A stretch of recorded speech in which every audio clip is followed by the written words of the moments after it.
A advocacia criminal é perigosa? Eu acho que desde que eu me formei e desde o início eu comecei logo atuando na parte criminal, sempre foi a minha paixão, inclusive na faculdade. Eu lembro que eu escutava muito essa dúvida. Muitas pessoas perguntavam para mim: Cris, mas você não tem medo de advogar na área criminal? A advocacia criminal não é perigosa? Eu vou dizer uma coisa para você. Olhando para o passado, desde que eu comecei, eu, particularmente, não me lembro de nenhuma situação que eu tenha passado por um perigo na advocacia criminal. Já conheci situações que outras pessoas tenham passado? Sim. Mas são muitas? Não. Essa é a regra? Não. Em regra, a advocacia criminal não é perigosa. Claro que isso vai depender de uma série de fatores. Vai depender do tipo de cliente que te contrata, vai depender do nicho de atuação que você escolheu. Hoje em dia, para você ter ideia, existem nichos de atuação na advocacia criminal em que você sequer consegue imaginar dentro dela alguma situação, pelo menos que eu digo de perigo à integridade física, por exemplo.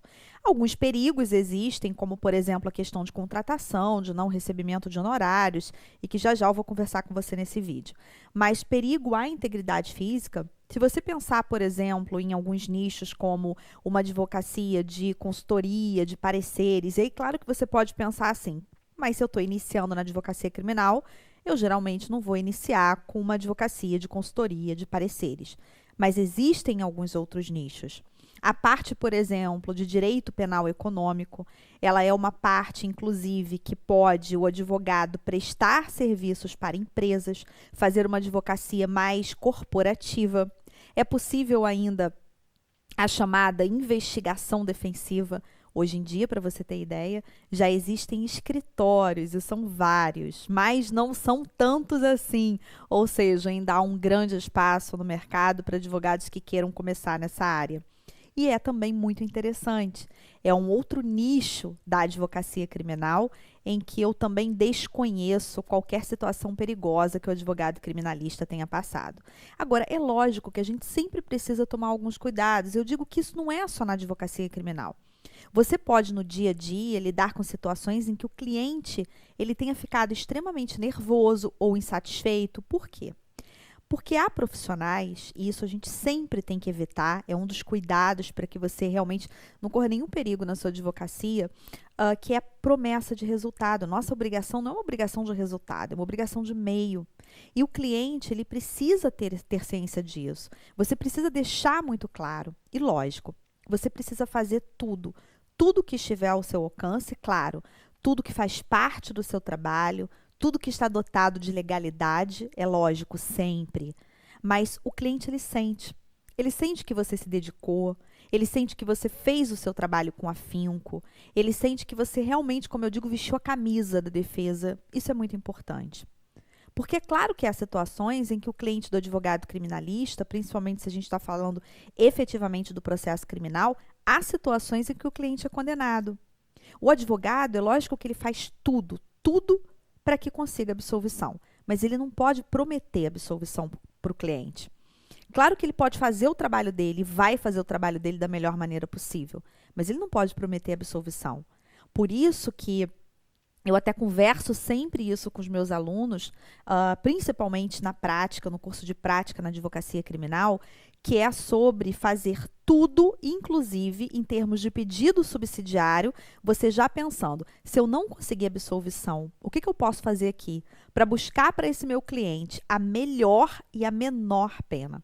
E a gente faz isso principalmente em sede de alegações finais, por memoriais, muitas vezes no recurso de apelação. Esses são cuidados que o advogado criminalista precisa ter.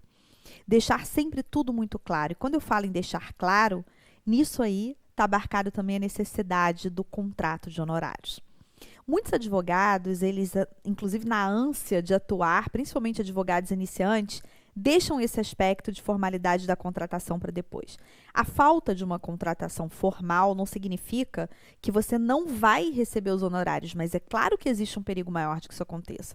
É muito importante que desde o início, quando você atenda o cliente, deixe tudo muito claro sobre as condições do seu trabalho, que se ele realmente quiser te contratar, ele formalize isso com você. Isso é muito importante. Isso pode ser feito, inclusive, às vezes a gente está em uma situação de naquele momento não estar próximo ao cliente, mas isso pode ser feito, inclusive, logicamente, se a gente está falando de cliente solto, isso pode ser feito, inclusive, por uma carta contrato, e que pode, inclusive, ser enviado através de e-mail e o cliente vai analisar. E nesse contrato é muito importante que tenha tudo que você vai atuar na prática, ou seja, você vai atuar somente na fase de inquérito, você vai atuar na fase de processo, você vai atuar em sede recursal, aquele valor de honorários que você combinou com o cliente é por etapas, porque é muito comum que o cliente, se ele não contratar formalmente, ele esqueça o que ele combinou com você. E sem contar que você não sabe exatamente com qual tipo de pessoa você está lidando ali naquela situação. Então, esses são pequenos cuidados que, principalmente quando se está iniciando na advocacia criminal, tem que se ter uma atenção toda especial. Outra dica que eu dou, para evitar certos problemas, para evitar certos embates com o cliente, mantenha uma relação estritamente profissional. Muitas vezes o cliente ele tenta se aproximar demais, ele tenta criar ali uma relação de amizade. Não significa que o advogado vai ser seco, vai ser grosseiro, mas ele tem que ser assertivo e profissional. Isso é muito importante, principalmente quando a gente está falando da advocacia criminal. Então, em regra, o que eu posso dizer para você, se você quer iniciar na advocacia criminal, é que eu, Cristiane, e as pessoas mais próximas que eu conheço, não passaram por nenhuma situação efetivamente de um perigo à integridade física na advocacia criminal. Existem casos? Sim, existem casos. Como existem casos também em outras advocacias, mas essa não é a regra. Então, eu espero que você tenha aproveitado essas dicas, que elas tenham ajudado você.